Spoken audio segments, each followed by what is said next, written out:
live. Thank you, Elizabeth. Good evening, everyone. Welcome to the Women's Advisory Committee meeting. It is 5:36 on the 27th, and we are about to get started. I'd like to call the meeting to order, and I'd like to start by offering land acknowledgement in that the Halifax Regional Municipality is located in Mi'kma'ki, the ancestral and traditional lands of the Mi'kmaq people. The municipality acknowledges the peace and friendship treaties signed in this territory and recognizes that we are all treaty people. Let's now go to roll call, and if you are able to just provide a brief intro to yourself, that would be great. We've got a number of new members with us this evening, which is wonderful. I'm Jackie Gahagan. I'm the chair of this committee, and I am at Mount St. Vincent University as the Associate Vice President Research. I'm just going to move through the list as it's presented here. We'll move to Councillor Kent for your introduction. Thank you, Jacqueline. I'm Councillor Kent. I represent District 3, Dartmouth South and Eastern Passage, and I'm pleased to be on this committee. Thank you very much. Sonia, do we have Sonia with us? Sonia hasn't joined the meeting yet. Okay, thanks, Liz. Liz Fraser, over to you, please. Sure. Hi, I'm Liz Fraser, and I'm a member of the committee, and I live in Halifax, and I'm pleased to meet you all the new members. Thanks, Liz. Doreen, over to you, please. Hi, my name is Doreen Redmond. I'm a new member of the committee. Today's my first meeting. For those of you that have been around, of course, you would know that. I am semi-retired, having retired from the provincial government as Executive Director of French Programs and Services. And as a Francophone Acadian, I've been a lifelong educator with roles from classroom teacher to principal before I moved into the Department of Education. All things French kind of came through me. So I'm very pleased to be able to, I'm still involved in education with leadership programming. And I'm very pleased to be part of this group and to see what direction we take. Fantastic. Thanks so much, Doreen, and welcome. Thank you. Rhiannon, over to you, please. Thank you. Hi, everyone. My name is Rhiannon Makahanyik. I use she, her pronouns. Excited to be here, excited to be a new member of this committee. Yeah, here in my role as woman, and also in my day job, I am the executive director of Rainbow Refugee Association of Nova Scotia. Thank you. Thanks, Rhiannon. Welcome. Cheryl with a C, over to you, please. Cheryl has not yet joined the call. Right, thanks. For the meeting, sorry. Thank you. Cheryl with an S, over to you, please. Hello, I'm a new member. My name is Cheryl Murphy, and I am the former deputy clerk for HRM. And I actually was involved with Tracy in establishing this committee. So it's kind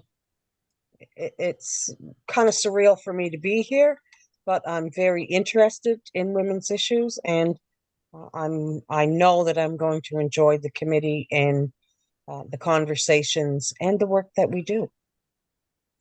Great, and welcome, Cheryl. Zoe, over to you, please. Hi, my name is Zoe Joe. I'm a new member of the committee. I work on the executive search team at KBRS. I'm also a licensed immigration consultant. I grew up in China and moved to Canada in 2006. And I hope my perspective as an immigrant will contribute to the community. Thank you, Zoe. Lovely to have you here. We do have regrets from Hannah and from Councillor Lovelace. And with us, we have our lovely HRM staff. Do you want to introduce yourselves? We'll start with you, Tracy. Good evening, everyone. My name is Tracy Jones Grant. I'm the Managing Director for the Office of Diversity and Inclusion, African Nova Scotian Affairs with the Halifax Regional Municipality. Thanks, Tracy. And over to you, please, Amy. Amy is not on the call. Okay. We'll move on to Bailey. Hi, everyone. My name is Bailey Brown. I am the 2S LGBTQ+ Community Outreach and Research Coordinator in the Office of Diversity and Inclusion with HRM. Great, thank you. Carla, over to you, please. Hello, my name is Carla John. I'm the new advisor for Diversity and Inclusion, Gender Services. Thanks, Carla. And Elizabeth, over to you, please. Hi. So I actually met most of the new members at the orientation that we had about a few weeks ago. And my name is Elizabeth McDonald. I'm the representative from the clerk's office here. So I am the legislative assistant assigned to this committee. Thank you, Looking Elizabeth. forward to working with you all. Thank you. So let's move on then after introductions. And again, welcome everyone. We're really pleased to have you here with us tonight. Item number 2 is approval of minutes, both from the March 7th and the April 4th minutes. And I'm asking if there are any errors or omissions as circulated.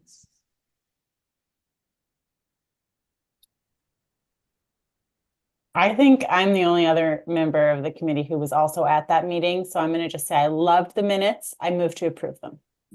Thank you. So we have a motion to approve the minutes. We need a seconder on that. I'll second. Thank you, Councillor Kent. So all in favor of accepting the minutes as circulated from March the 7th and April the 4th? Aye. Thank you. If you can just say aye or put your hand up, that would be great. We'll take a count. Okay, any opposed? Anyone wishing to abstain? Okay, so motion carries. The minutes as circulated have been accepted. Great. So moving on to item number 3, which is the approval of the order of business and approval of additions and deletions. I would ask Elizabeth, are there any additions or deletions from the clerk's office? There are no additions or deletions from the clerk's office. Thank you, Elizabeth. Due to Councillor Kent having to leave early, we're suggesting that one of the members request that item 9.2.2 Regional Council update be considered prior to item number 9.1.1. So I need a motion on that. I can move that. I think. Thank you, Councillor Kent. Thanks. And seconded by? I'll second that. Thank you, Cheryl. All in favor? And please have either your hand up or if you could say aye. Thank you. Any opposed? Anyone wishing to abstain? Okay, so that motion is carried. We'll move item 9.2.2 Regional Council update will be prior to 9.1.1. Okay, thank you for that. So number 4, business arising out of the minute. Oh, no, wait. Oh, wait, sorry. Jackie, I have my hand Sorry. up. Missed your hand. It's okay, I forgive you.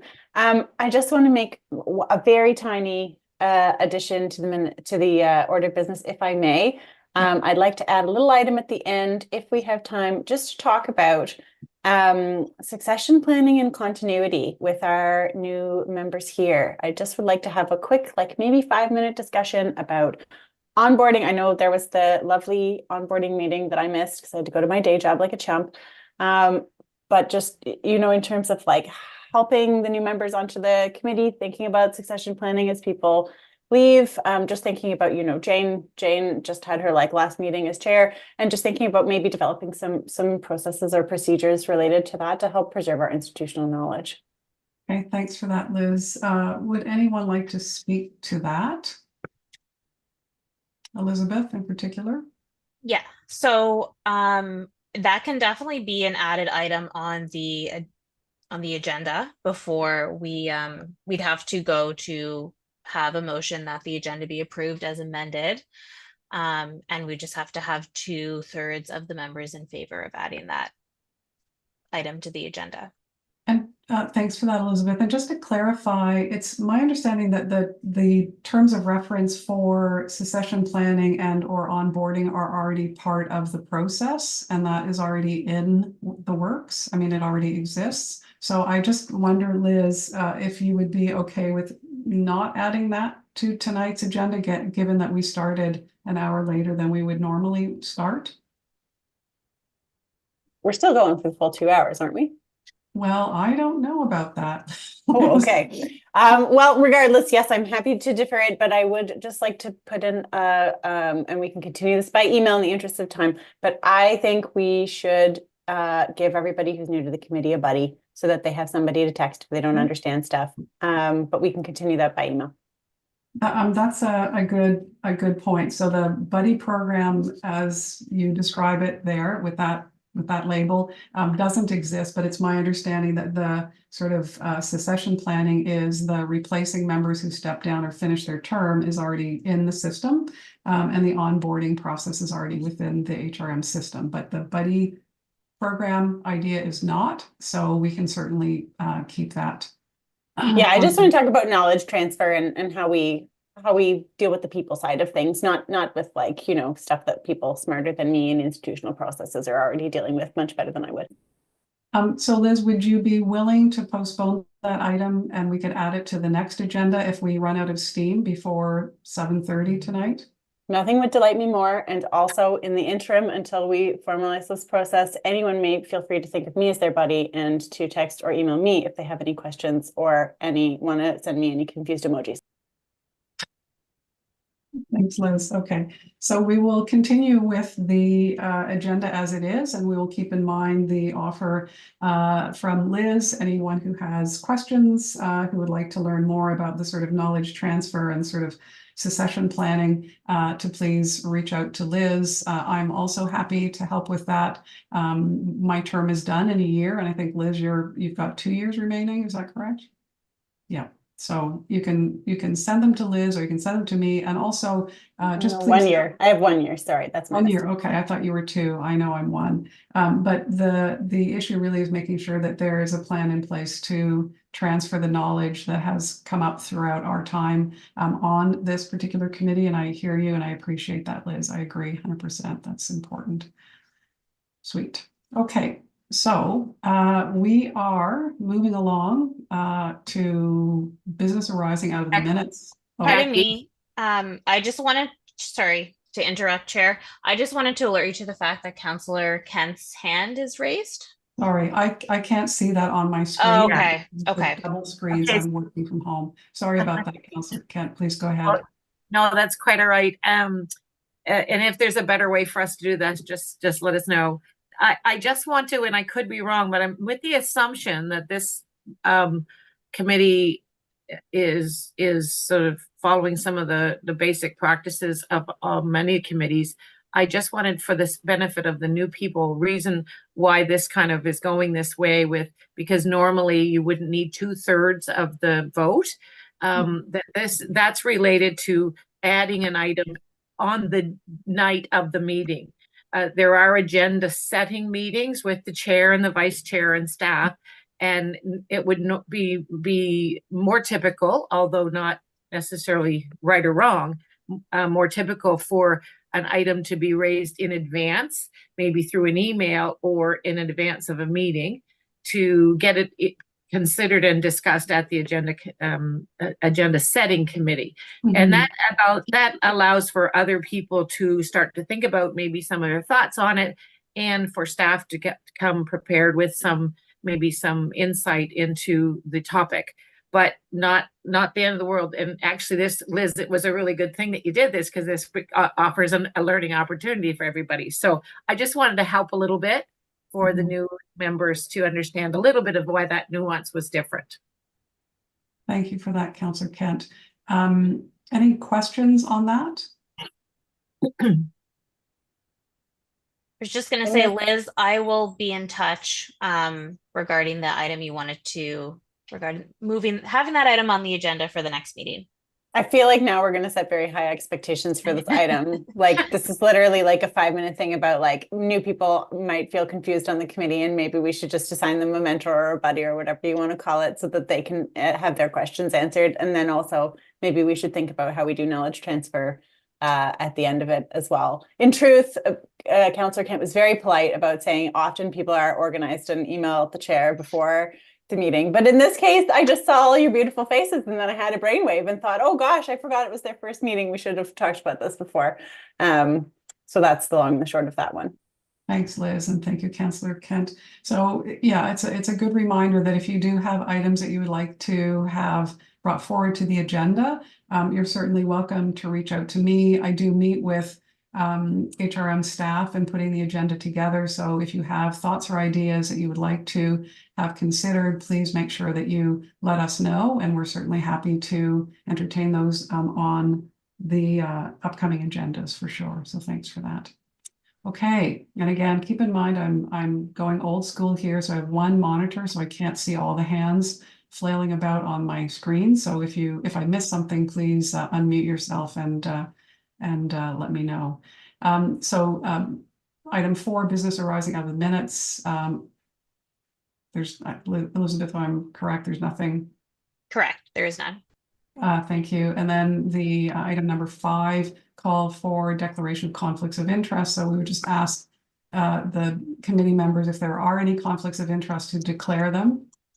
And that's in relation to any of the agenda items that you see presented here. So we'll give people a moment to have another look at the agenda and to let us know if there is a conflict of interest. And if you're unclear about what a conflict of interest constitutes, you're certainly welcome to ask that question as well.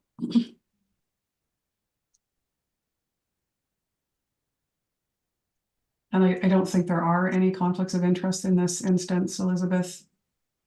No. Okay. And essentially, that would mean turning your camera off and muting yourself if there's an item being discussed that you do have a conflict of interest with, but I understand that there are no conflicts of interest with the existing agenda, so we can carry on. Moving on to item number 6, consideration of deferred business. I believe there are none. Is that correct, Elizabeth? That is correct. Thank you. Item number 7, correspondence, petitions, and delegations. 7.1, correspondence. Elizabeth, is there any correspondence received by your office? No correspondence has been received by the clerk's office, and no petitions have been received by the clerk's office. Okay, so that applies to 7.2 petitions. Thank you for that. 7.3, there are no presentations this evening. Is that correct? That is correct. Okay, and item 8, information items brought forward. Also, I believe there are none. Is that correct, Elizabeth? Correct. Okay, and so we are doing a little shiftaroo. So we're moving 9.2 forward. 9.2.2. The regional council update is going to be considered prior to 9.1.1. Right.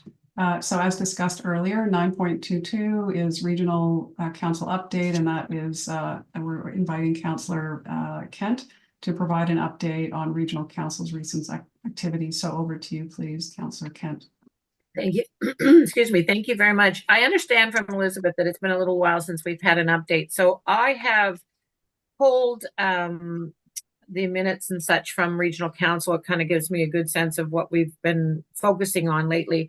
I could be here for hours if I went through every item. So I'm just going to pull out the ones that I naturally think, okay, our Women's Advisory Committee would have some interest. Women in general would have some interest, and the impact would be of some impact on women. So I'm just going to push away through that. So the earlier in March, Councillor Lovelace brought a great motion forward that was that we asked for a staff report on the potential design options for Indigenous crosswalks and the cost of including them as part of our graphic crosswalk program. And that was unanimously supported. So I think that'll be a lovely addition to that, and all Indigenous members of our community and non-Indigenous members of our community will enjoy those. So that is more likely to happen though in the next budget program, as we've just passed a budget. It might be in there. I can't quite remember if they were able to sneak that one in, but we were trying to squeeze that budget down. Let me see. Okay, we have also a use of recreation vehicle RVs that was brought forward by Councillor Hensby to allow for people with RVs who would normally not be able to utilize their RVs in any kind of long-term space for residential living on a property. But because of the housing crisis, that was brought forward by David to bring a report back to us on providing and considering that in our zoning programs. So that was also unanimously supported. As I don't know if you get an opportunity to watch council or be part of what we do beyond this, but we're doing a lot to really address and bring forward opportunities that the municipality can, within our mandate, within our allowable things that the province gives us the okay to do, to address the best we can housing challenges for many people. Also in early April, there was a motion before to strike a working group of municipal staff to create an action plan to combat Islamophobia and improve the safety of Muslim women and girls, incorporating findings from the staff report that was earlier in March. We were going to ask for that to explore potential sources of funding as well from provincial and federal government, and ask staff to come back. That would have been the normal routine, and that was put and passed unanimously. So I would encourage us in the future to stay connected to this one if we weren't already, and really, when I would also consider that as this report comes forward, or this plan, that we look to having a presentation here, and I'm sure Tracy may in fact already be on that, and her team. In late April, there was an administrative order motion to change and amend the anti-Black racism grants programs. Those were put and passed. That was unanimously supported as well. And there's a number of things happening in relation to the anti-Black racism efforts of the municipality, including, I think it was very recently that I'm trying to remember when it was, but a lease agreement was in place. I think it's in this report, so I'm not going to get ahead of myself. I'll get it wrong. The Housing Accelerator Fund, which it comes back to the housing and unhoused, housing challenges and unhoused around the federal money that came to the municipality, can come to the municipality and has been utilized significantly already. That came forward earlier in, but last week we actually approved a significant number of more significant zoning changes related to that funding. That funding came with very specific criteria of which the municipality would have had to meet in order to get the funding. And that was challenging. Our staff worked very, very hard to find ways to actually define locations where the parameters would fit, and then how to mitigate impact on communities around rezoning. So we actually ended up having 4 days of public hearing presentations. Over 80 people showed up at City Hall to speak for and against it. We often, as councillors, when something is of such a significant change, and in some cases it was, we often get naysayers come to those public hearings. Not always, but all of us at council were significantly encouraged by the number of young people, actually, young adults, and in there, I would say anywhere from 25 to 30s, where they own houses or are looking for housing, how they came in and spoke to the importance of this. And it was it was different for us to have that kind of volume come in, and at the same time, and the folks that were speaking against it were also very thoughtful in their presentation. So that was encouraging, but that also passed. We would have had that in a few sessions coming up to these reports. Housing Accelerator Fund as well. Community, oh, there it is, the community benefit agreements for African Nova Scotian communities. That's one that we recently passed, and that was in May.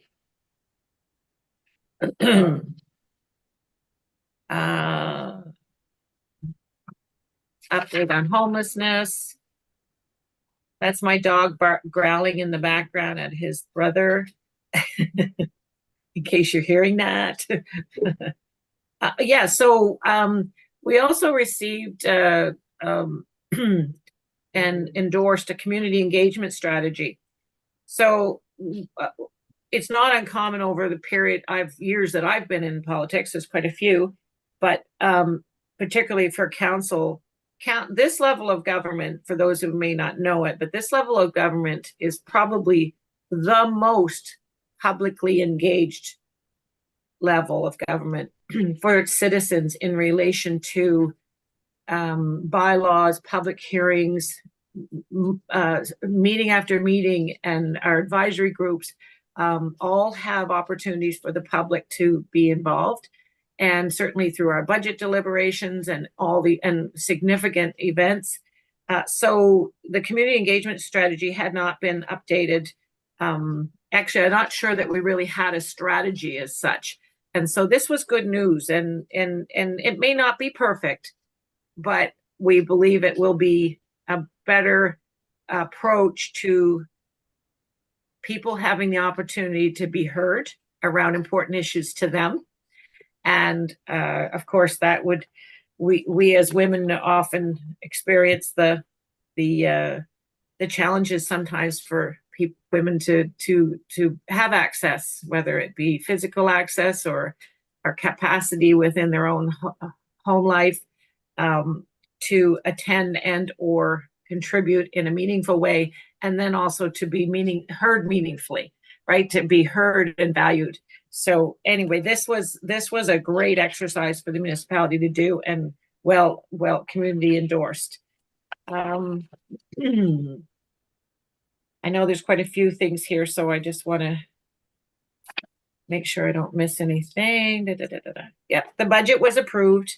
We whittled it down from a 15% impact on your tax bill down to 6.5. So even though it's still an increase on a tax bill if you're a property owner, it at a time when everything else is skyrocketing, I know I personally would have liked no increase, but I also am practical, and we worked hard with our staff over the course of a number of months and months and months to squeeze as hard as we could. So that was encouraging to me. Last thing I'll mention, and we can get on with other business, is more recently we hosted the Citizenship Awards at City Hall, and they were well attended by members of our community from our junior highs and high schools, and had them and their families in. And it's always a good night for counselors to be able to be close to these young people and hear about their contributions to being a citizen in their community, and then acknowledging them. It's an exciting night for everyone and their families as well, and often their teachers at the schools. So that's lovely. So I'll leave it there. I might think of something else, but and if anyone has any questions on any of these, I'm happy to see if I can answer. I don't know if I can, but we'll see. Oh, I have a question. I'm just speaking because Jackie said that they can't see hands, so I'm emboldened by that. I have a question which relates to the property taxes. Do you happen to know what proportion of the municipality's budget is composed of property taxes? We can get that for you though. It's just, it was that, no, don't I put anyone to any trouble. I don't have it Yeah. offhand. Elizabeth knows. Oh, Liz- no, sorry, I don't know. I was waiting. I thought the conversation you guys were having was wrapped up. I wanted to draw something to Councillor Kent's attention after So, she finished answering your question, Liz. Oh yeah, no, don't go to any trouble over Just it, not- Councillor Kent. I was just Before- idly curious. Before we leave that, can you just repeat your question? Yeah, I just wanted to know, just because you were talking about property taxes, I just wanted to know, like, what is the share of the overall municipal budget that property taxes makes up? So like when we're talking about whittling down from 15% to 6%, how much revenue does that mean the municipality will lose? Yeah, I don't have that in front of me, but property taxes really are the majority of the funding that we would get at the municipality. That the user fees that we charge for services, service delivery and such, they really only help support some of the bureaucratic work that is mandated to us through either other levels of government or some of the items. For instance, here's a good example of supplementary funding. We collect it from our what's called our property bill, and then we have to transfer that over to the province, and that takes human resource. So we try to, there's no service fee for that. There's a lot of little items baked in to the work every day that's done at the municipality that may or may not, if we can recover money through a service fee that we think there is an appetite for at the municipality, and a reasonable fee for service, that's covered off. So I can't tell you the exact amount, but the majority. So that 9% that I saved on my property tax bill is going to, in real terms, mean fewer services that the municipality is going to be able to deliver. It certainly is going to. It is certainly going to have the impact of some. But when we also ask our staff, our departments to be frugal about how they're approaching and strategic about how they're approaching the next thing that would cost money within their department, and maybe we can push it out versus take it off the table completely.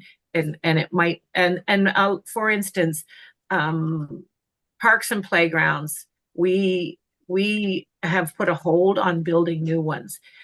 It would be nice to be able to continue to always build parks and playgrounds and trails and new infrastructure, but that we have to be very strategic about them, particularly at a time when every dollar counts. So I just actually want to highlight that, especially, considering the work of this committee from a gendered lens. If we think about who is privileged to be a homeowner, as I am, and who demographically tends not to enjoy that privilege, and who benefits the most from programs executed by the municipality, whereas who benefits proportionately less. I just think it's really important for us to be thinking about that in terms of, like, thank you for providing that update, because that's really important information for us to have as we're kind of moving forward, to know that this decision was made that privileges people who are already privileged, and that may impact the ability of the municipality to deliver on things that the committee might recommend, because of course included in our work plan is targeting our approach toward people who may be more marginalized within the group of women, targeting those who may have greater need of services. So that's a really, I think, important point for all of us to be keeping in mind when we're thinking about the climate that we're going to be making our recommendations in. So thank you, Councillor Kent. My pleasure. And if I could just add to that, it would be worth noting and maybe putting in our parking lot that for next year's budget process, I think it would be completely reasonable that a member or two from our committee actually come and do a presentation for budget deliberation. Whether or not it's typical of other committees, I care not. I think that this committee has a lot to offer in the budget considerations, as exactly as Liz just articulated, probably better than I could, and I sit in the other chair during that period. So I would encourage us to try to get in front of those that are those of us who are making the decisions probably more often. So there's a great one.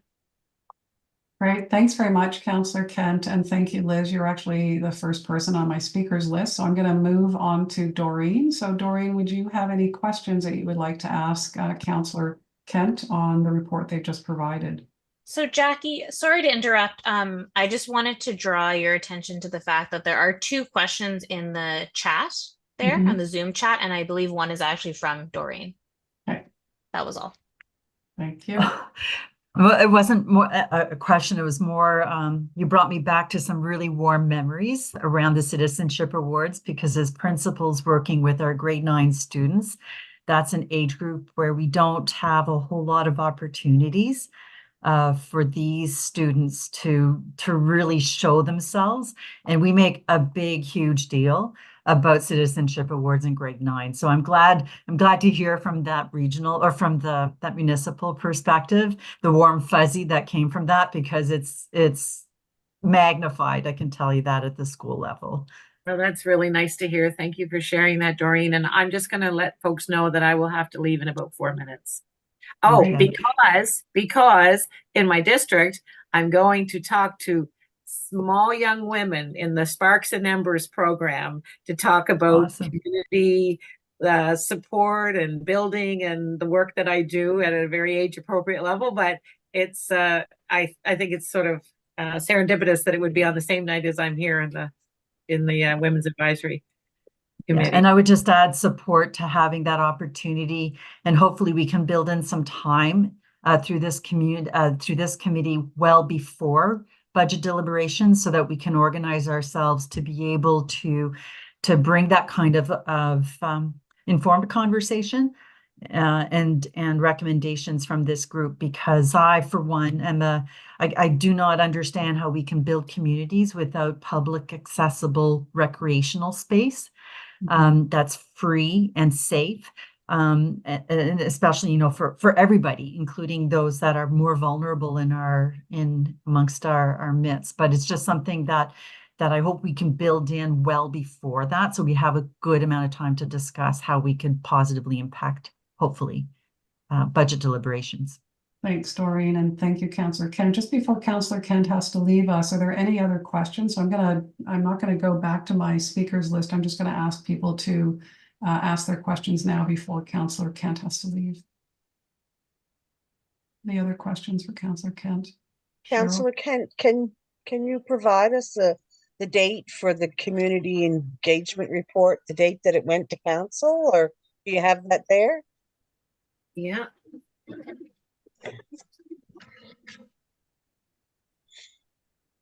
Sorry, my dog pulled it off my lap. I had it, all my notes, I was gonna put it in the recycling bin, and I turned around and my recycling bin has been shredded by my dog. Let me just quickly look. The joys of working from home, right?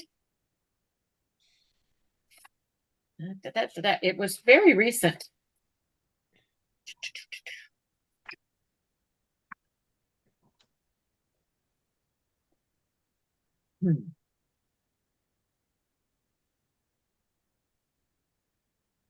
Oh, go backwards. I'm sorry to hold you up. No, so if you can't find it, Councillor, that's it's fine. Tracy here. Yeah. I've got the report up. I can put it in the chat, but that was it was brought to council on May the 7th. Perfect. Thank We you, had- Tracy. I feel like we had something more recent even as well, Tracy. Did we? Maybe we're not listening. This was, oh, see, it went to executive standing and then came to council. I'll just pop this one in the chat, and then people can at least. But it would still be the report if that's what you're looking for, Yes. Cheryl. Have a look. Yeah, that's Yeah. what I'll. Yeah. Okay, It's good. great. Well, we'll get it. Yeah. Thank Thanks you. so much, Tracy. Hey, I better scoot. Have a great Thank you, meeting. Councillor Kent. Take care. Thanks. Bye. Okay, so we're going to move back to item 9.1.1, Anti-Black Racism Grants Program Update, and we're going to invite Tracy to provide an update on that program, and then we'll ask questions. So over to you, Tracy. Okay, Bailey, I'm on my personal computer. Can you put that link in the chat real quick on the community engagement strategy, please? Yes, I can. Thank you. So thank you all for having me. My item is actually quite short. I just wanted to let you know, as Councillor Kent had mentioned, we're really excited to say that as part of our anti-Black racism initiatives, we will be on Emancipation Day, August the 1st, launching the municipality's first ever anti-Black racism grants. These are grants that will become available to community, specifically looking at those organizations and or individuals who are doing work to address anti-Black racism. We're still in the process of getting all of our promotional items together, but we have our date set and our launch for August the 1st. Grants will sort of be reviewed up until mid-October. And then for African Heritage Month 2024, we will have a ceremony and present our first series of grants. We received, as part of our budget, a special allotment of $100,000 for this program. So we are quite excited, and I wanted to share that with the committee. And when we have our promotional materials, we will certainly ensure that that gets shared with the Women's Advisory Committee. Just a couple of things that Councillor Kent raised, if I may just take a minute just to comment on. Yes, we're still working on the Indigenous Crosswalk program. It won't happen this year. This came through after budget, and so we are looking at that for our upcoming year. The work around Muslim women and girls is being led by our public safety team. Amy Brierly, who normally sits on this committee, is not able to join us this evening, is the lead for that work, and we are moving that forward. And the other piece about community benefits agreements. What this is that when there is construction or work happening in community, what we were learning was that in particular, the African Nova Scotian community was at a disadvantage, often not getting the jobs. There was no benefits to the community. I'll use an example of Cogswell. Cogswell, which was built initially with the idea of an urban highway, but actually managed to further segregate the North End and the African Nova Scotian community in that area, have looked at what's a community benefit to this redesign of Cogswell. Where do we fit in? What do we benefit from? So community benefits actually are something that the province has a say on, because it's outside of the municipal charter. So what we've asked of regional council and the mayor is to write a letter on our behalf to the Minister of Municipal Affairs, I believe, and the Premier, supporting having community benefits agreements. And this is something that not only Halifax is looking at, but many other communities around the province. So this is a big initiative. So I just wanted to kind of provide a little bit of feedback from our office on some of those items that Councillor Kent mentioned. So if you have any questions for me, I'll turn it back to the chair. Thank you very much, Tracy. So I noticed that Bailey's put the links in the chat, so you can access those from the chat. And I'm going to go to my speakers list, and I see the first speaker, Liz. Over to you for any questions that you might have, and we'll work our way through, Doreen, through the list. No questions, just very pleased to hear about this great initiative, and thank you, Tracy. Thanks, Liz. Over to you, Doreen. My question, Tracy, might be a little bit premature because I know you're going to come back to us a little bit later, but I'm completely newbie kind of a question as possible as well, that this may sound like. So when we talk about community grants, so the anti-Black racism initiatives, and it's going out to communities, can you define community and community groups and how or who we actually reach out to inform for these kinds of initiatives? I can. So when we get, oh, sorry, I thought I was logged into my work computer here, and I'm not, but I will be shortly.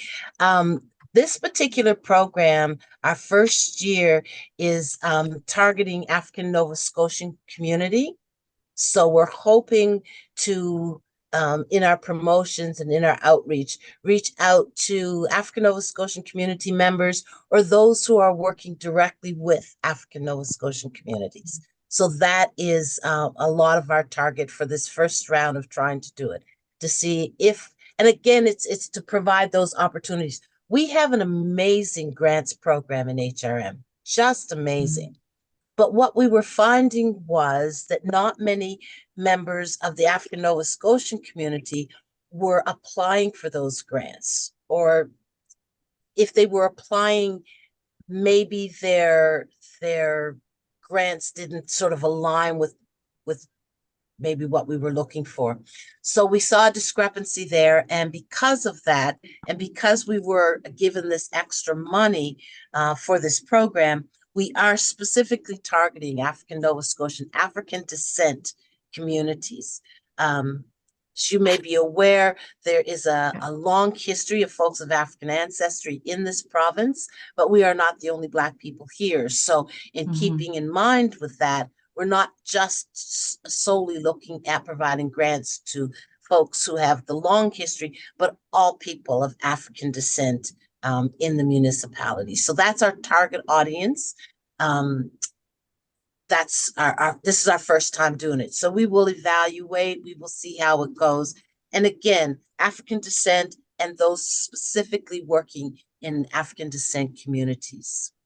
Yeah, and thank you. That helps narrow where my follow-up question would come from, because some of the groups that I've worked with in the past are not necessarily represented by, let's call them, official community organizations. And I can name a couple in particular just to give a little bit of a context, such as our Francophone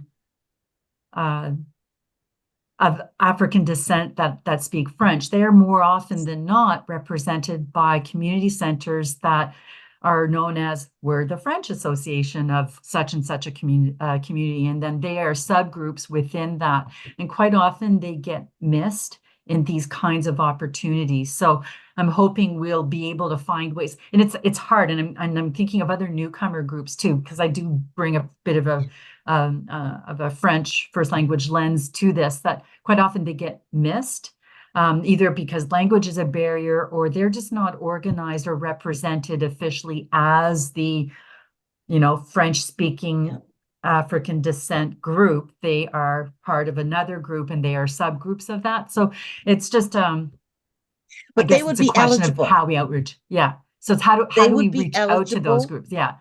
Yeah. Well, so it's how we reach out to them, right? We have a French language services advisor in our office, Zian Yang. Perfect. But also the information for this particular grant will be bilingual. So that's important. And plus, we've worked a lot with Immigration Francophonie, and we've worked a lot with folks in that group. So we do know that there is quite a significant African French speaking community in HRM. So we will be for this project having our information bilingual. We won't be having it in Mi'kmaq at this point in time, but we will be having it in French and English. Yeah, and I can imagine, I've just brought one context. I'm sure there are other contexts where we would find, I don't want to call them hidden, they're just not obviously organized. So it's how do we reach out to those groups as well? That would have that profile that could fit. But anyway, it's just thank you. Thank you for that. I'm going to go back to my speakers list. I'm going to call on Cheryl if you've got any questions for Tracy. No, at this time I'm good. Thank you. Yeah. Thanks, Cheryl. Rhiannon, over to you for any questions that you might have. Thank you. Hi, Tracy. Very nice to hear Hi. from you. Yeah, about the grants program, just wondering if y'all are going to do any like info sessions or like information about the application process. I know sometimes groups can get really like hung up on applications, so like helping walk through things can be good. Yeah. So that is an excellent point, and I will make a note of that.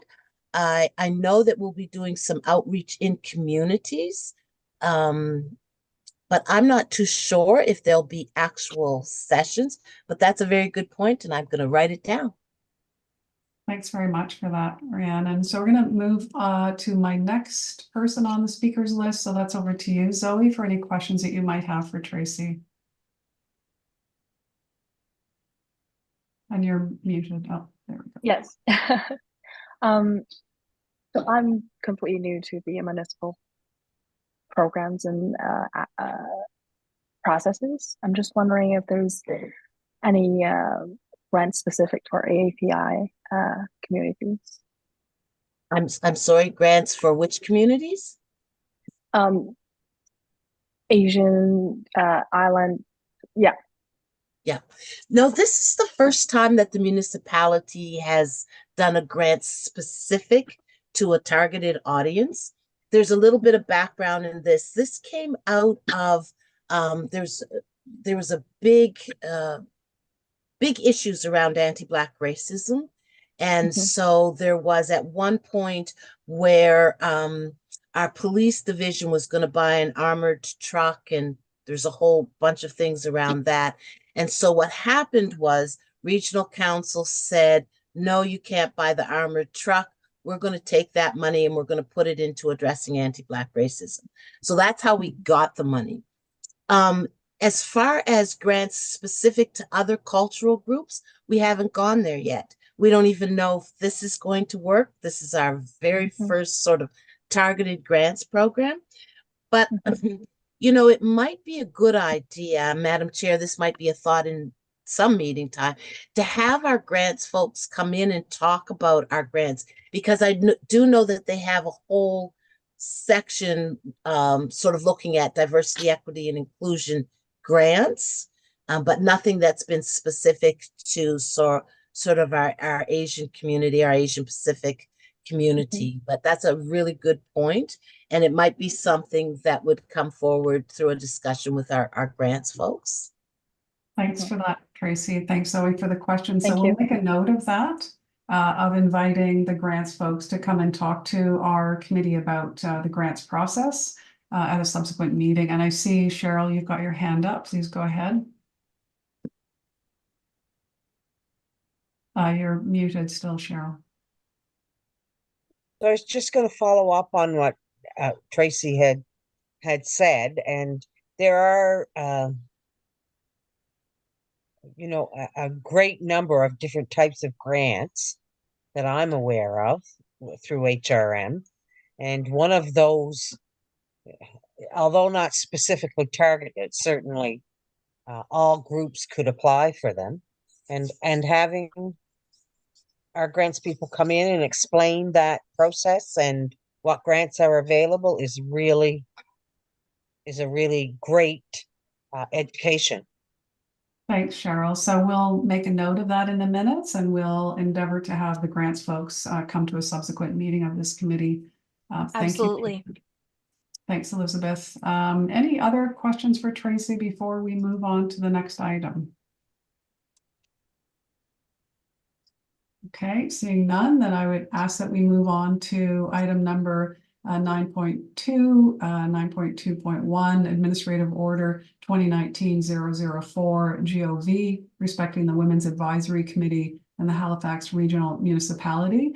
And I'm going to just preface this section of the agenda with the fact that our work plan that was developed with many of the members who are no longer part of this committee, we sort of put a pin in that, if you will, in part because there were questions that were raised about this administrative order and the sort of scope and scale of what we mean by the Women's Advisory Committee in HRM. So really, I'm hoping that people have had a chance to review the administrative order in advance of this meeting, so we can have a robust discussion, and also the links to additional materials from the Government of Canada on, for example, gender-based analysis, or GBA+.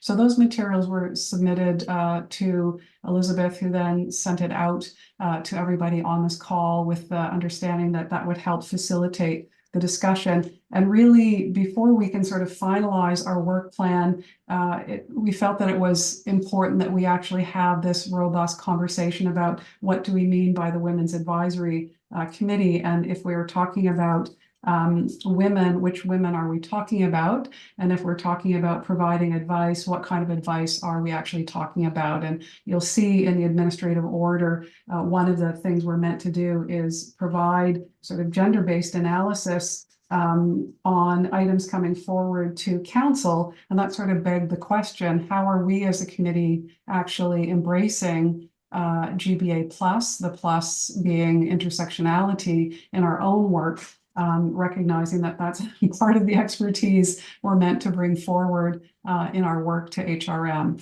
So I just wanted to preface this conversation with, you've all had a chance to review these materials, and I wanted to get your thoughts on the sort of scope and scale. But before we do that, I want to acknowledge how much work went into the origins of developing this committee, and what an incredibly important committee it is for all kinds of reasons, a whole host of reasons that I don't need to talk to you about. I'm sure you are all fully aware of that. So really, the purpose of this conversation is to look at what is currently in our administrative order, recognizing all of the work that went into developing that order, and have a conversation relative to the potential tension between gender-based analysis plus and how we approach not just the naming of the committee, but the sort of how it will inform our work plan. Does that help? Is everybody kind of with me on that? So this is meant to be an open discussion. And I do have a speakers list here, but I'm going to ask Elizabeth, do you have anything else that you wanted to add at this point, Elizabeth, or does that sort of capture the essence of what we're doing? No, I think you did a great job of capturing it, Jackie, and if you want to proceed with the speakers list, I think that would be great. Great, thanks, Elizabeth. So first up on the speakers list, backed by popular demand, is Liz. So over to you, please, Liz. Thanks, Jackie. Sorry to everyone for eating, but my brain ran out of glucose. So I glucosed it back up so that I could have this great discussion with all of you. In case anyone didn't watch the recording of last meeting, I lost my temper on this issue, which I will not do again today.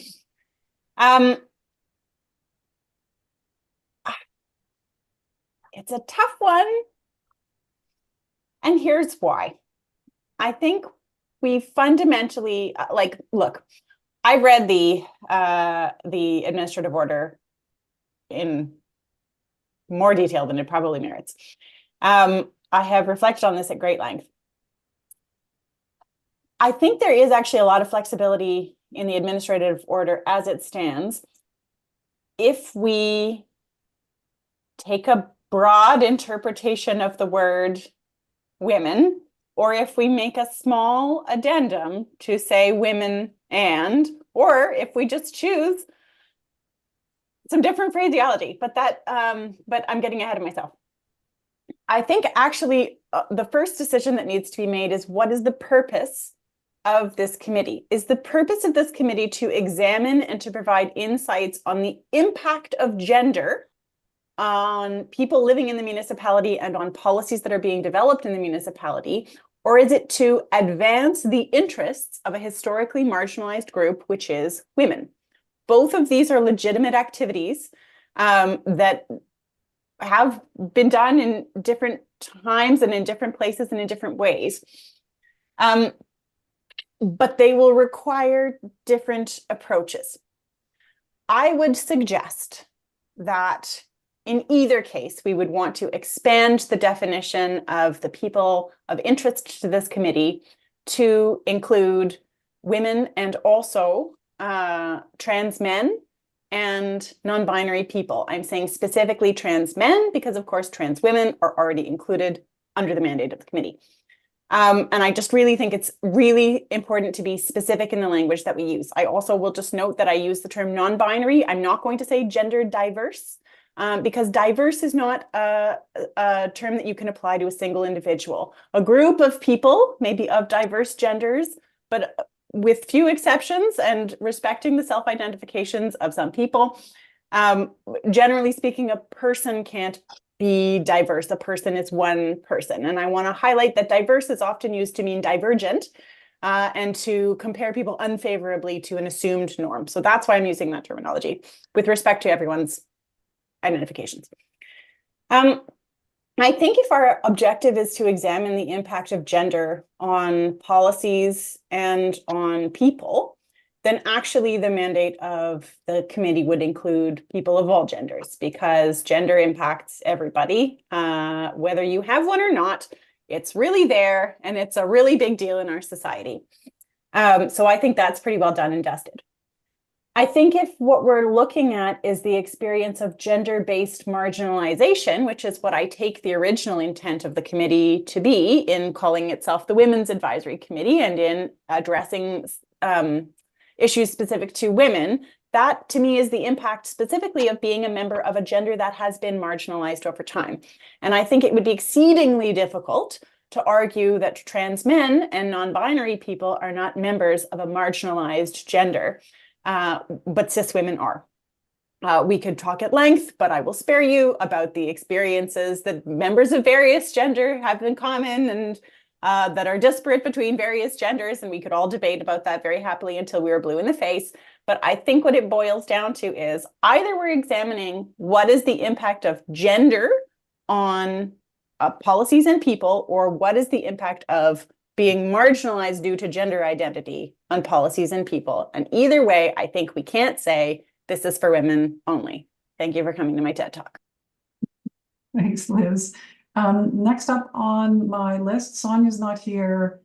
Councillor Kent had to leave us. So Cheryl, you're next on my list. Over to you for your thoughts. So I did have an opportunity to listen to both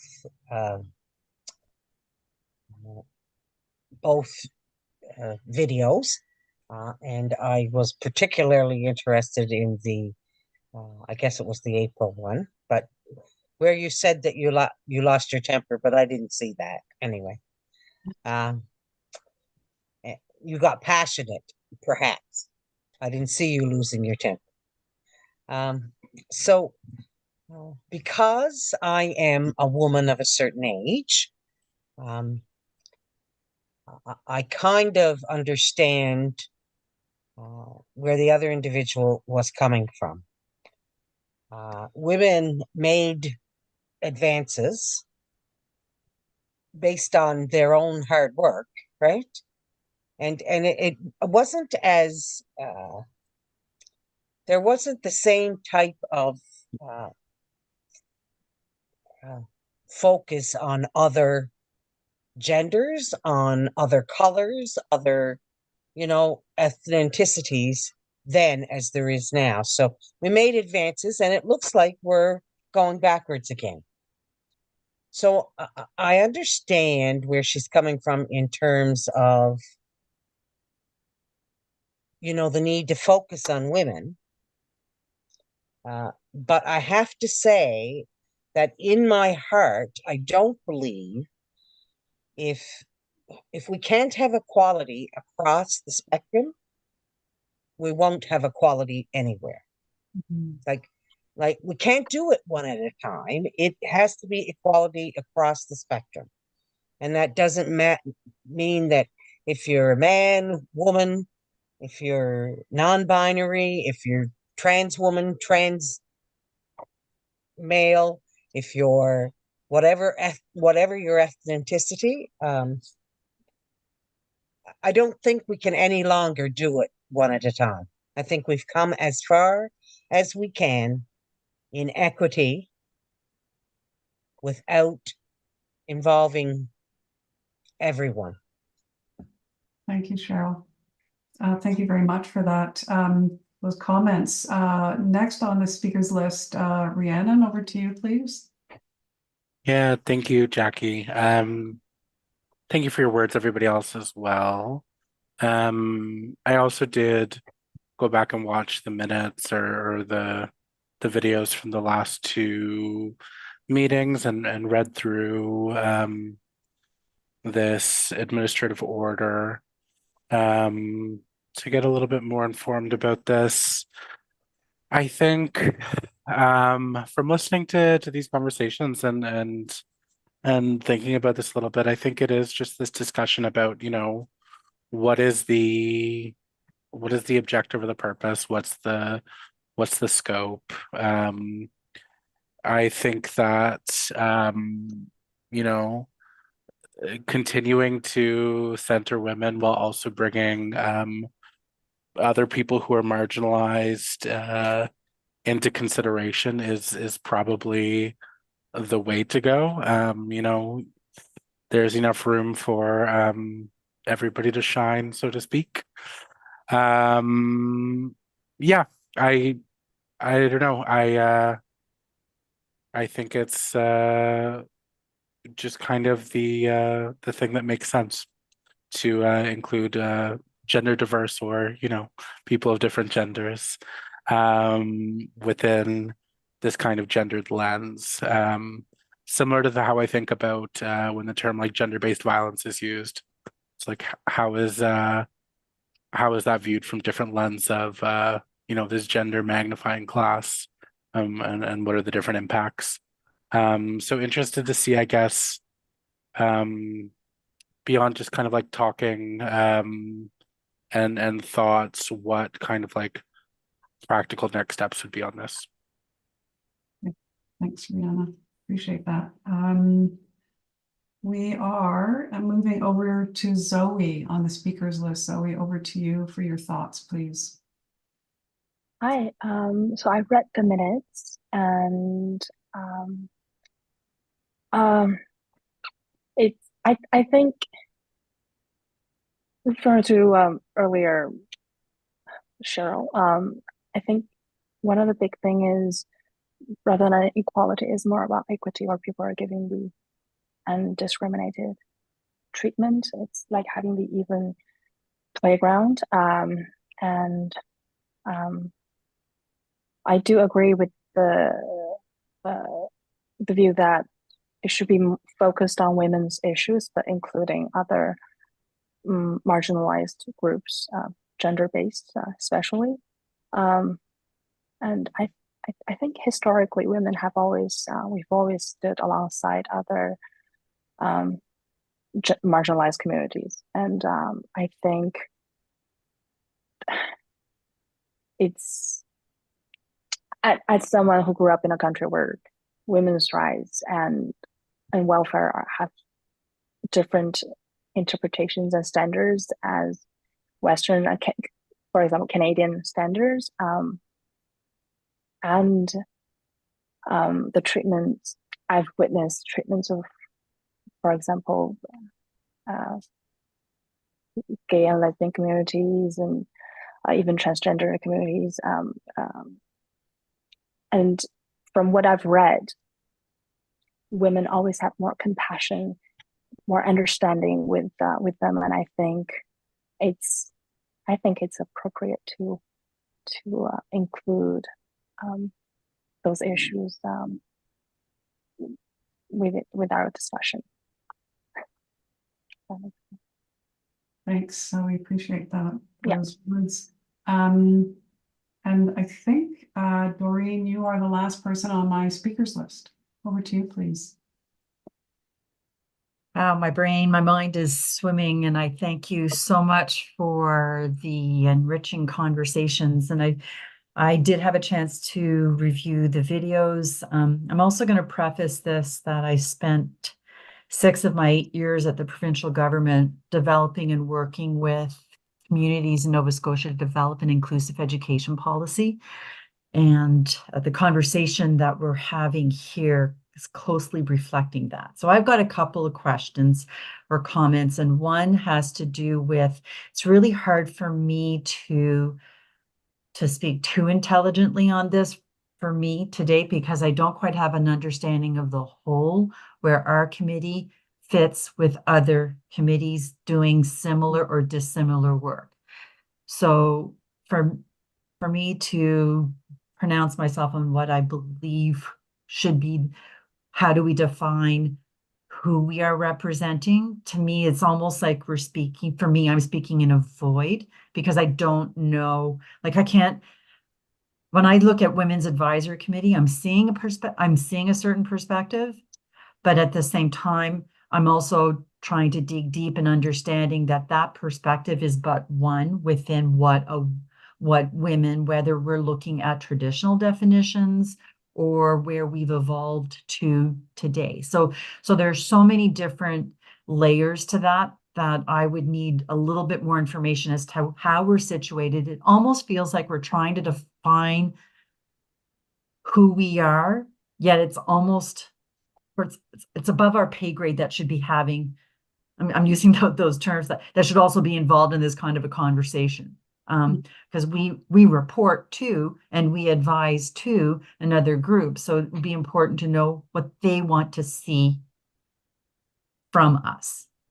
I don't know if that makes sense, but to me, that's one of the organizational questions that's kind of milling around in my head is I'm either missing a little piece here, or there's some information that I would still need before I could continue or have anything I'm going to call them intelligent to be able to say. I'm stuttering over my words here because I'm just a little bit, like I said, I'm trying to situate our committee in who's deciding what and where. And then the other comment I would have is, maybe I'm a little bit jaded, but when I see these terms of reference, they're just terms of reference. The proof is in our work plan. That's where we're going to be making the decisions on what we're actually going to do, because these are going to be higher level. I would assume they're meant to be more like higher level guiding principles, so that when we actually get down to the nitty gritty of our work plan, that's where we get to be a little bit more definitive in deciding what direction we're going to be taking within those definitions.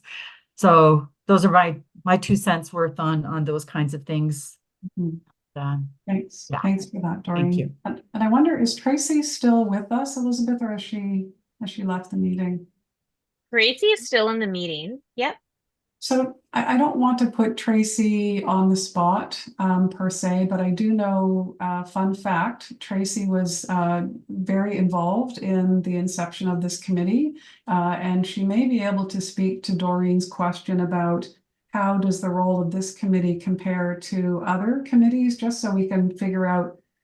Doreen's question is, how are we situated? As I heard it, how are we situated relative to other committees? And I think maybe that's an important contextual piece. And I don't, Tracy, if you wanted to speak to that. Certainly, Madam Chair, and I have my partner in crime, Cheryl, here. So a bit of background. The committee came about following some funding our office had gotten through the Federation of Canadian Municipalities, looking at women in leadership. And from that, there was a recommendation that we needed to establish a Women's Advisory Committee.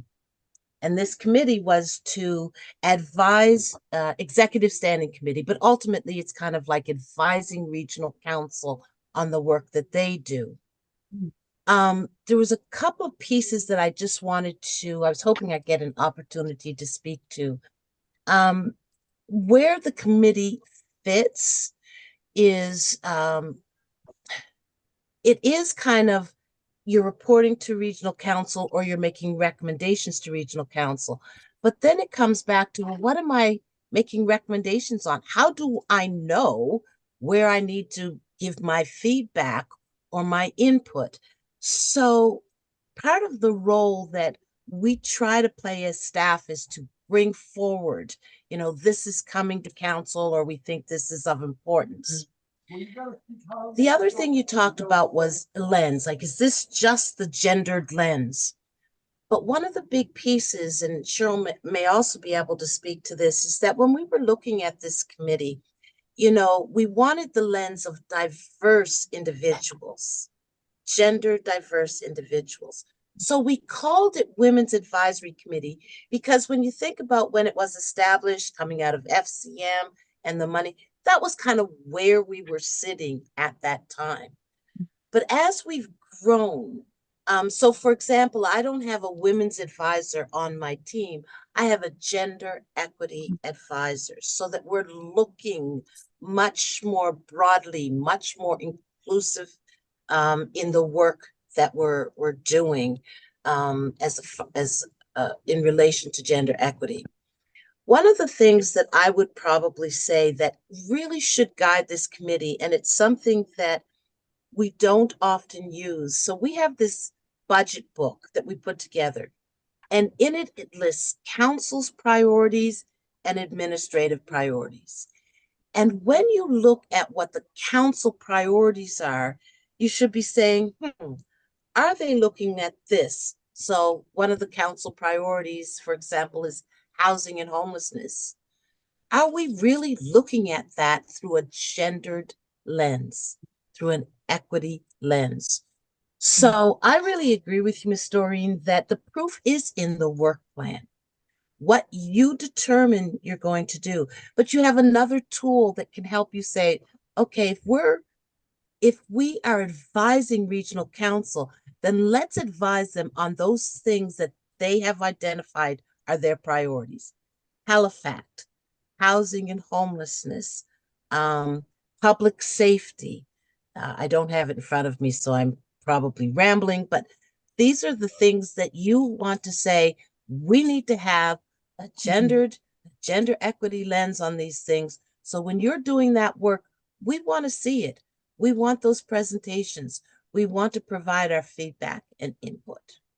So hopefully that helps to answer some of your question. And Cheryl, do you have anything to add? Because you were with me when we started this. So no, Tracy, I think you've covered it all. But my clerking background can tell you that administrative orders evolve. Yes.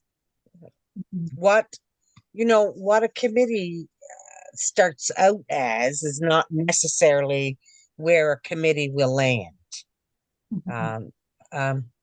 The other thing here is that when we developed the Women's Advisory Committee, the issues around gender were not they weren't there like they are today. I think COVID had, really brought those to the fore because people had time, right, to think and to talk and to whatever, right? And I mean, homelessness,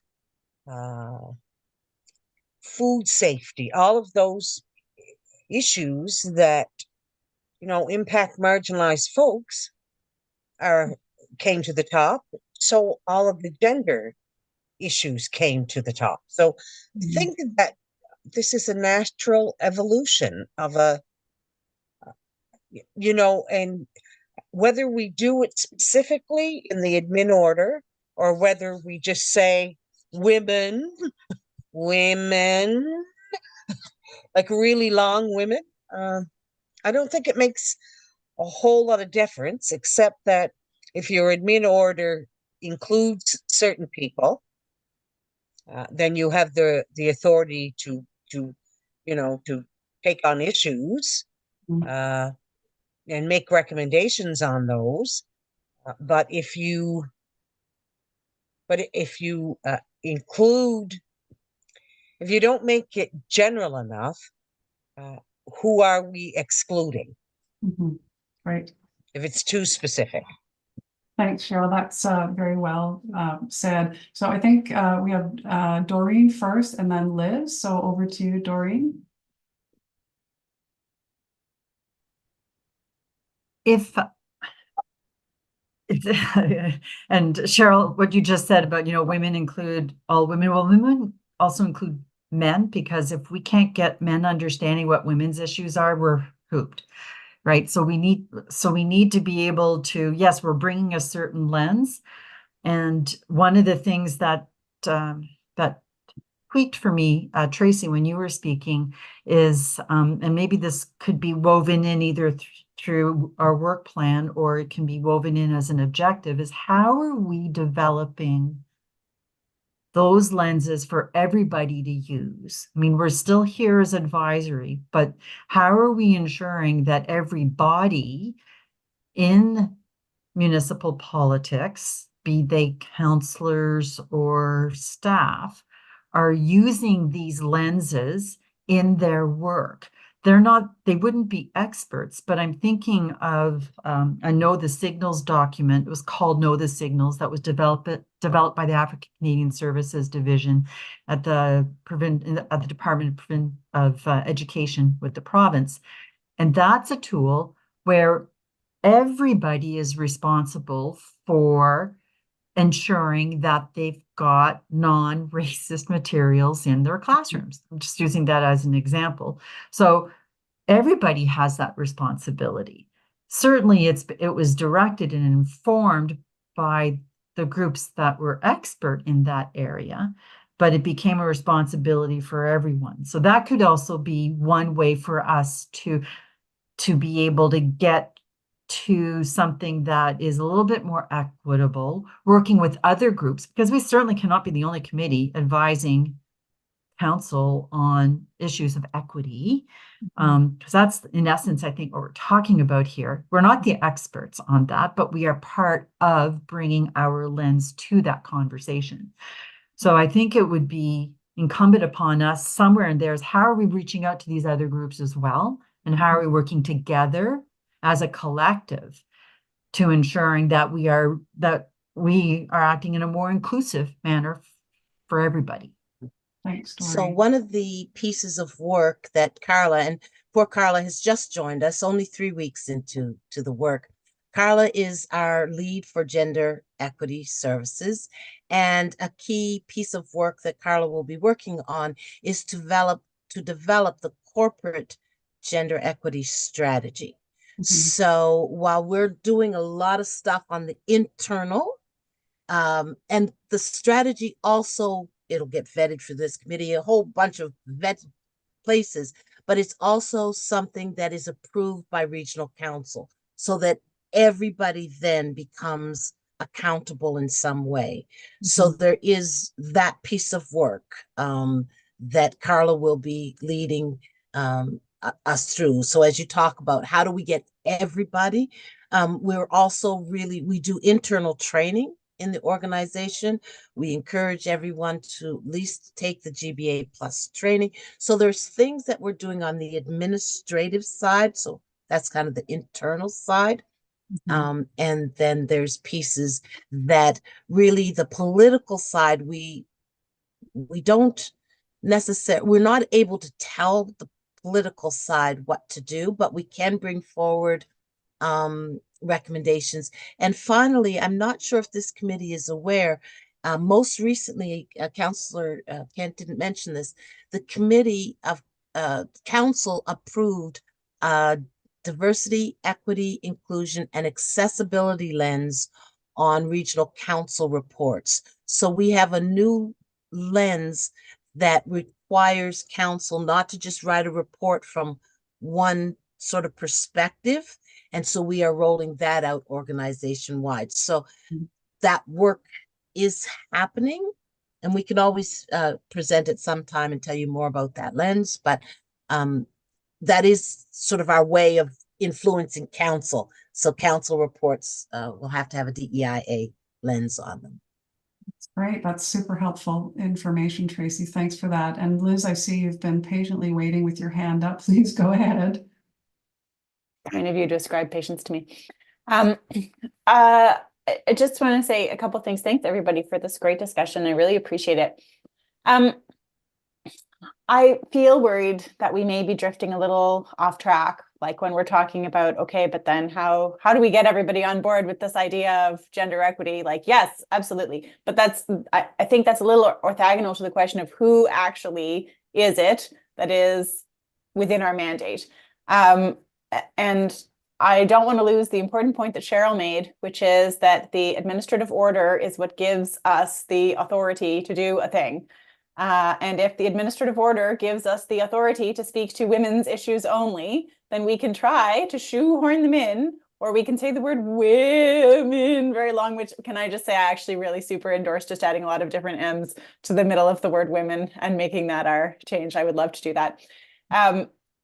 We can, and sometimes it will probably work, but sometimes it probably won't. In the same way that we, the current composition of this committee, could develop an understanding entre nous that when we say women, we mean everyone who's not a cis man, and then that might just be lost when the composition of this committee changes. I just really think that before we set a work plan, we actually have to understand what it is we are intending to accomplish. I really think we have to start from first principles. Are we intending to provide advice on the impact of gender? Are we intending to provide advice on the impact of gender marginalization? Two worthy goals. We could flip a coin, I think, and we could justify either approach. But then either way, that's going to inform what it is. The other piece that I heard reflected in a couple of comments that I don't want to allow to slip into the ether is the idea of women's issues. And I would just like everyone in their own mind on their own time to try to identify a women's issue that is not also an issue for trans and non-binary people. Mm-hmm. It would be very difficult to do, I think. And if anyone can come up with one, I would love to hear it. I still haven't been able to think of an example in 15 years of being an expert on gender. So it's I would love to have that for when I do presentations. So I'm wondering if maybe one of the objectives we could identify for this conversation could be, what do we think actually we want our overarching mandate to be? And then we could move from there to the discussion of, and so what would that require of us? Sorry, I'm overstepping my boundaries a little bit, but I find these discussions taxing. Thanks, I'm getting Liz. impatient.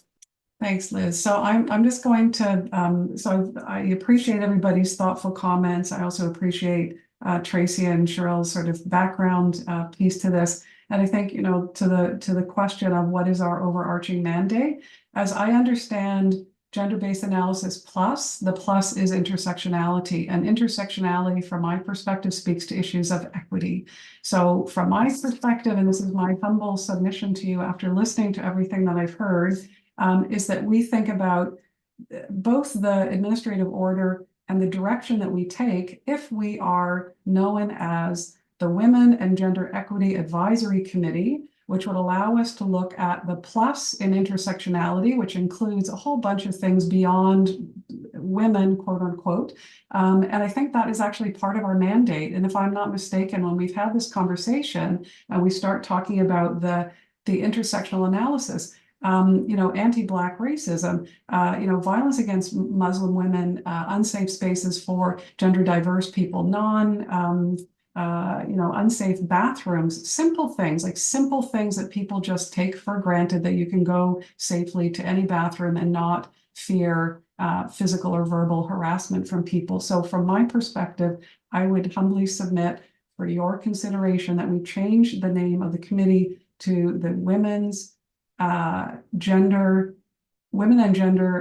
Equity Advisory Committee, and that our mandate is really looking at the intersecting axes of oppression for the gendered spectrum of people that we're talking about under this caption of women. That is my submission to you based on what I've heard and the previous conversation that unfortunately I wasn't able to be at in person, but certainly did watch and listen to with great interest.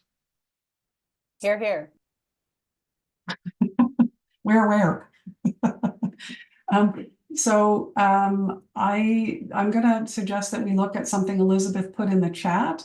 And again, as chair, I'm putting, oh, sorry, Elizabeth, you've got your hand up. Go ahead.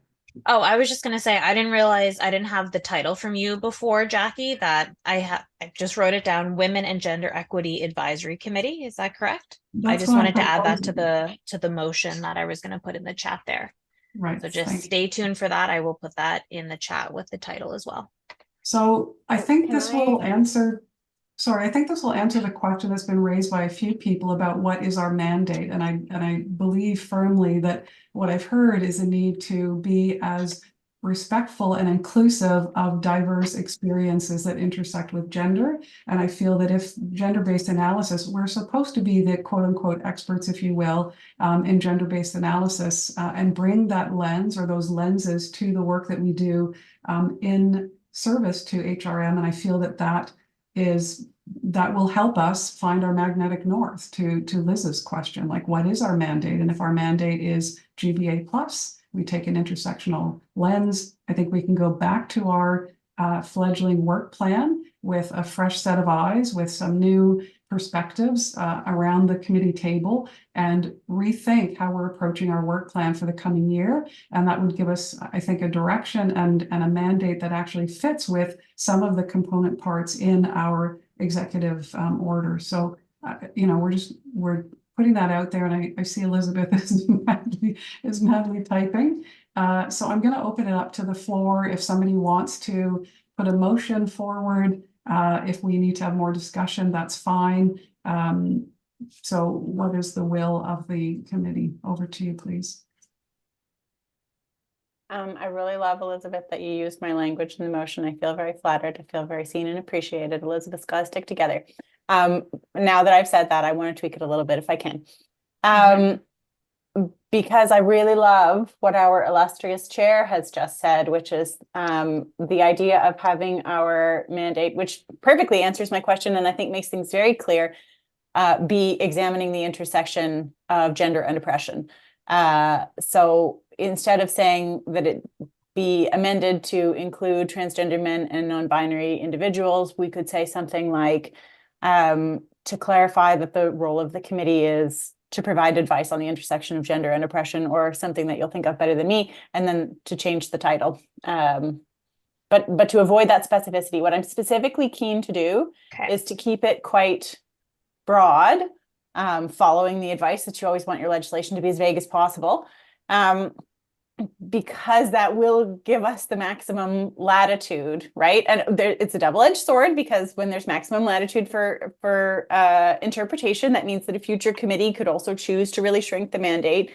But that's part of the process of citizen participation, is that you have people on the committee who advance what they see around them. And I think structuring the regulatory framework to allow for the committee to adapt itself to the needs of the moment, I think is in our best interest.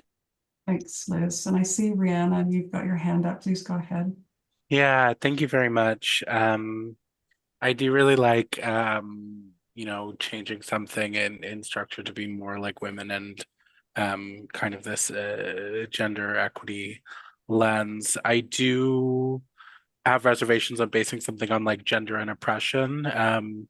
Just because if we keep our language in kind of like, discrimination, oppression, we don't always allow for like pieces of like celebration or uplifting. Like, I think the words that we use are powerful in giving space to talk about like equity across gender without just oppression, but also like a celebration of like womanhood and gender diversity is also important. So just my small note on language. That's great. Thank you for that reminder. It's very important language. It's a very powerful tool, isn't it? Doreen, over to you, please. Yeah, Rhiannon, thank you for that, because I think that's where my little bit of a resistance was coming from, was really trying to frame this in our strengths and what we can be doing. I think is important for us to look at the work that we're doing as growth, and bringing that growth mindset to the work that I have been seeing happening, that I think we would continue to go. So thank you for bringing that up, because I think that was my reservation, was the was not seeing this as growth opportunities. Thank you for that, Doreen. And just to note, the plus in the Government of Canada Gender-Based Analysis Plus, or GBA Plus, actually does take an intersectional approach, which doesn't necessarily mean a deficit approach. It can mean celebration, it can mean strength, it can mean all kinds of things that are positive rather than negative. So point well taken. And Elizabeth, I see you've got your hand up. Please go ahead. Yeah, I was just wondering, kind of in light of what Doreen and Rhiannon said, if there's, I'm just kind of still crafting the motion now, if there's language that either of you think would be more appropriate, but kind of still related to what Liz was saying, or if there was some language or wording that the committee could agree on just before the full motion is put together. Well, personally, I just think, Jackie, how you named the group, or you expanded it from women and gender equity. Mm-hmm. I think that encompasses the intersectionality that we're also trying to get at.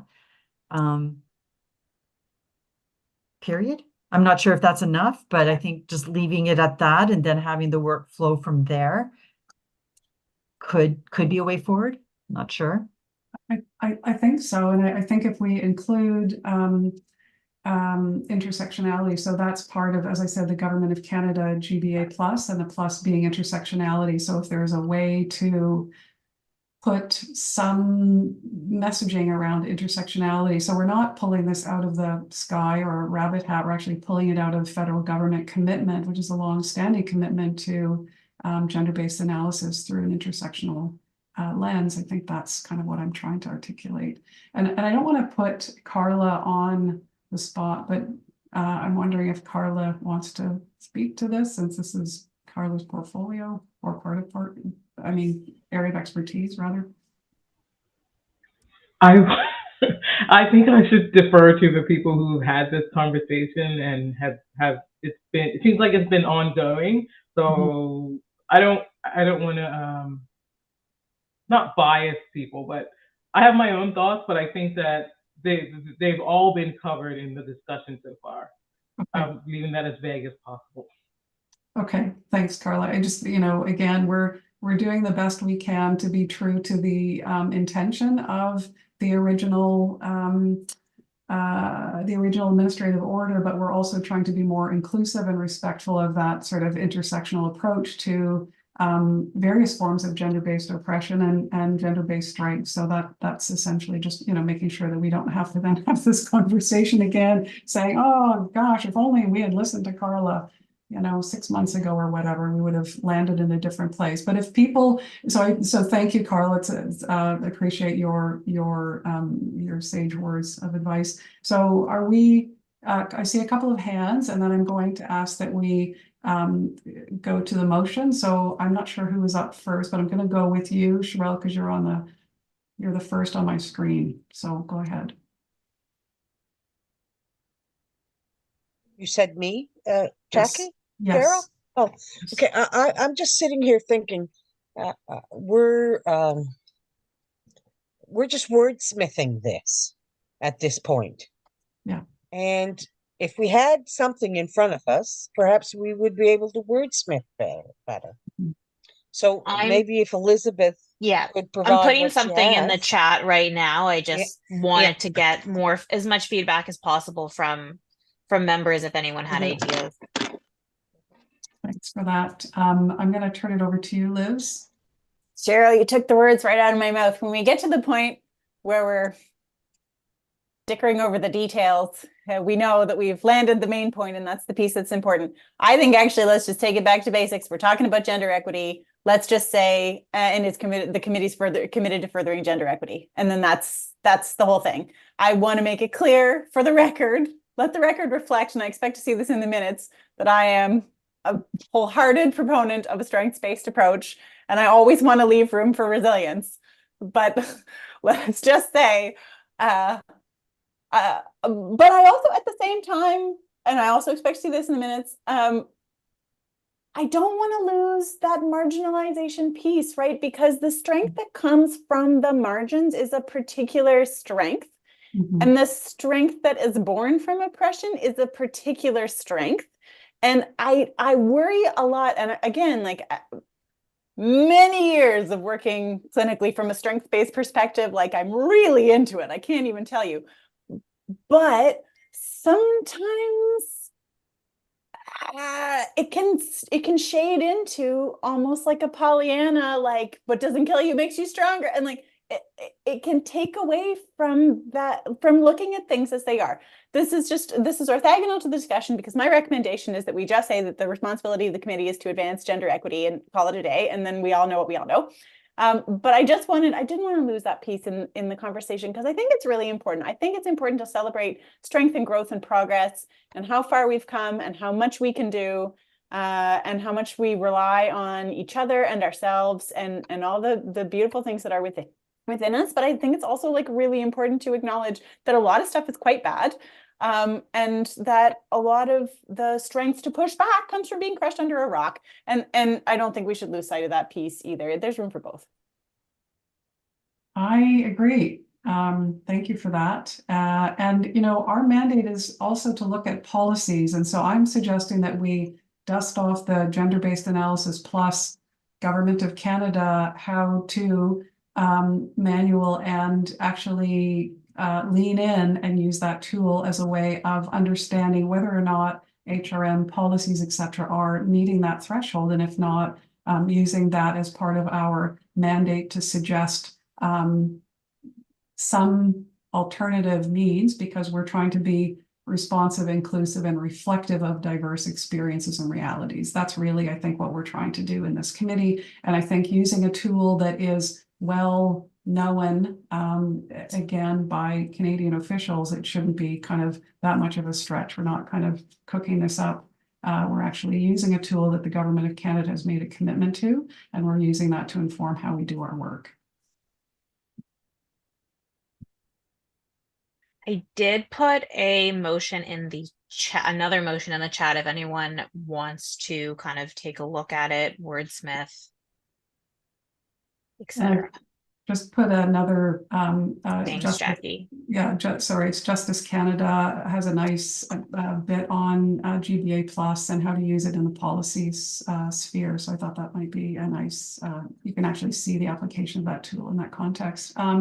Rhiannon, please go ahead. Yeah, I think, thank you very much, Elizabeth, for this.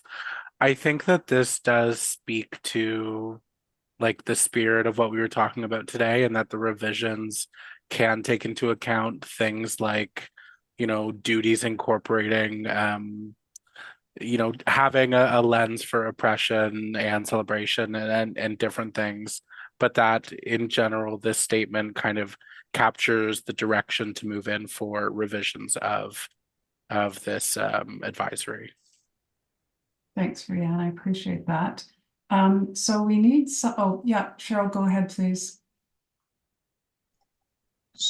So Elizabeth, we just need to put something in there about renaming.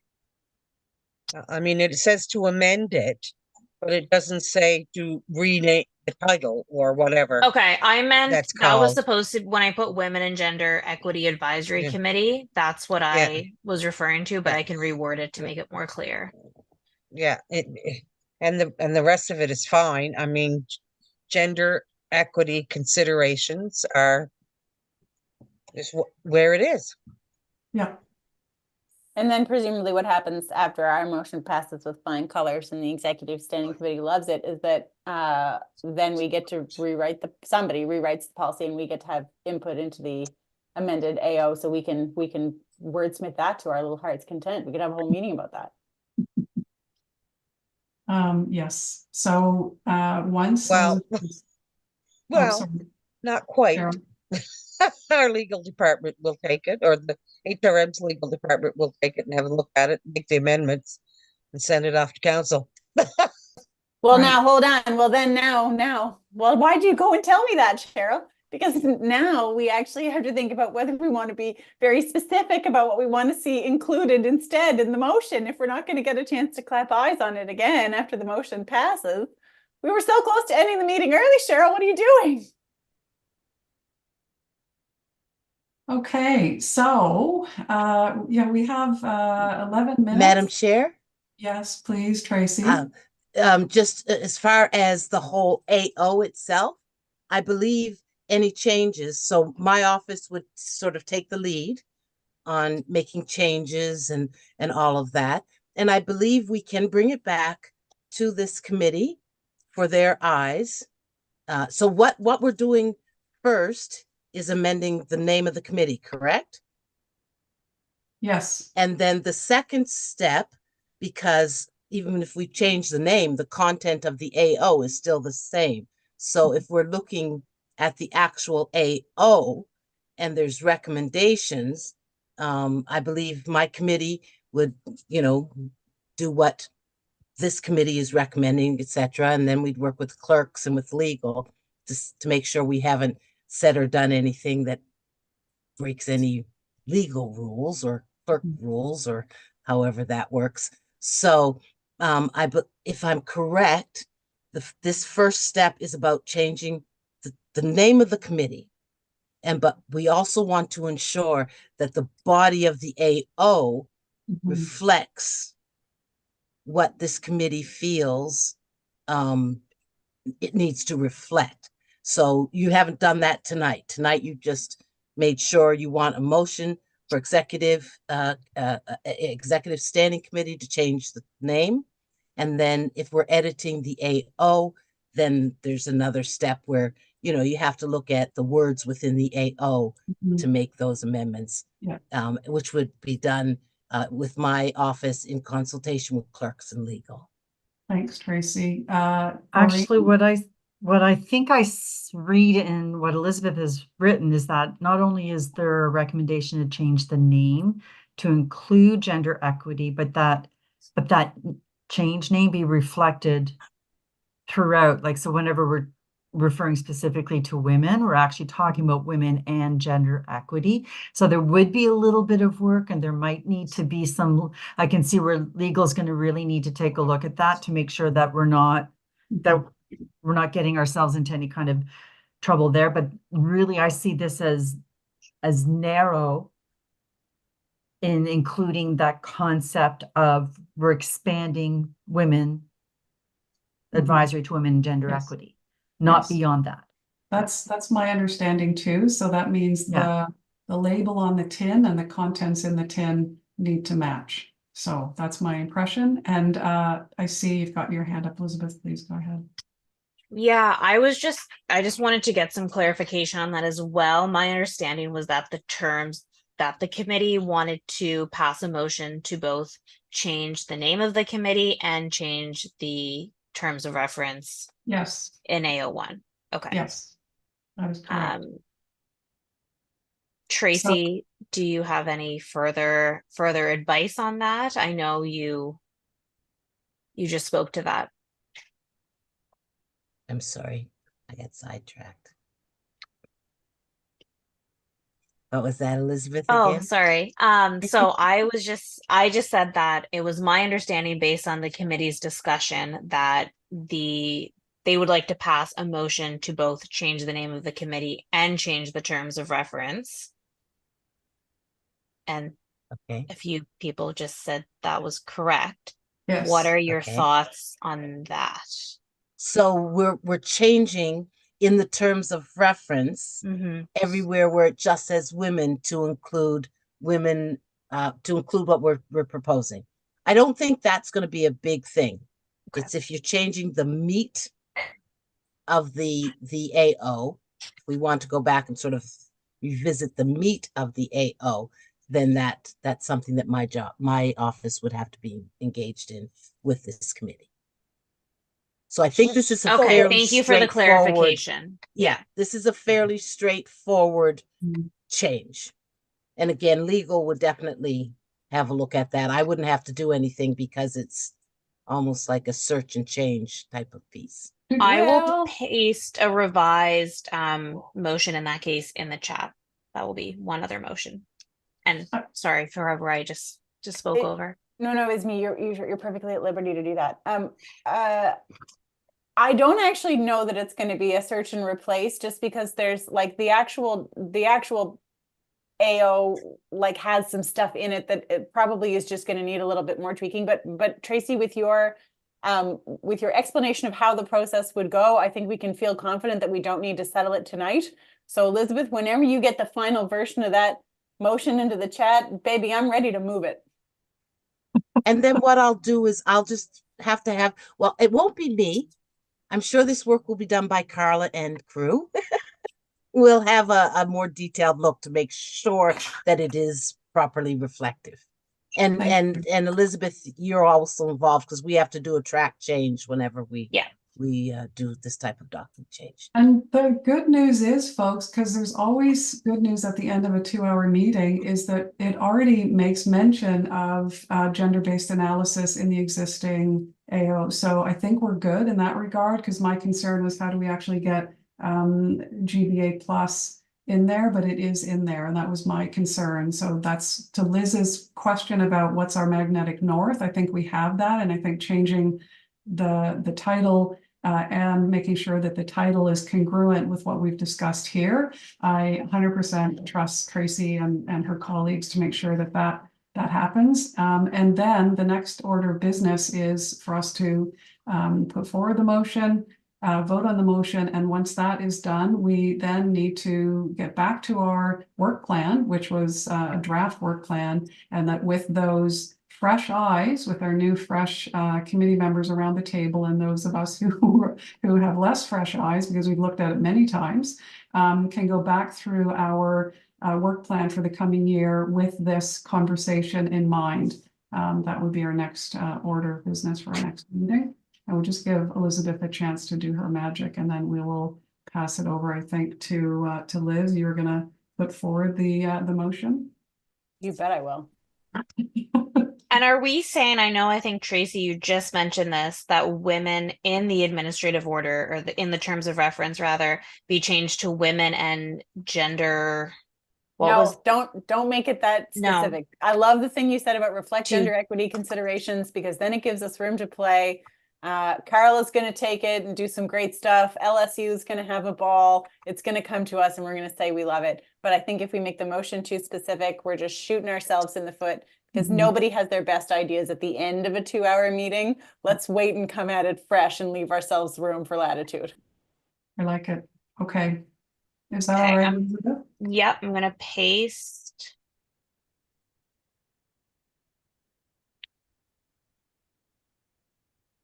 Okay, so can we get a motion? Hear ye, hear ye. I move that the Women's Advisory Committee recommend that the Executive Standing Committee amend Administrative Order 2019-004-G, I think GOV. GOV, yeah. Respecting the Women's Advisory Committee in the Halifax Regional Municipality, so that women, oh no, I liked what you had before.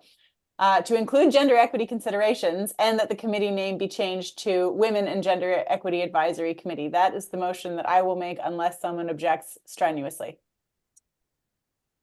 Great, the motion is so moved. Second. Rhiannon, thank you. All in favor, just put your hand up or say yay. Seeing some signs and some waving hands, that's awesome. Anyone opposed or anyone wishing to abstain? Motion carried. Thank you. Wow, that was a beautiful process. Thank you, everybody. That was fantastic. Well done, everyone. Is there anything else at this point, or can we move to remind you that the next meeting is June the 20th, and we look forward to seeing you all on June the 20th. And I would like to put forward a motion to adjourn. Anybody? Motion to adjourn. So moved. Thank you, Doreen. And we just needed a mover on that, so I think we're good. Look at that. We have 1 minute to spare, everyone. Thank you so much. This was a really fabulous meeting. Thank you to the HRRM staff for a great job. This was really, I think, a really important conversation to have. And again, welcome to all of the new members. Thanks, everybody, and have a great evening. Take care. Thank you. You as well. You.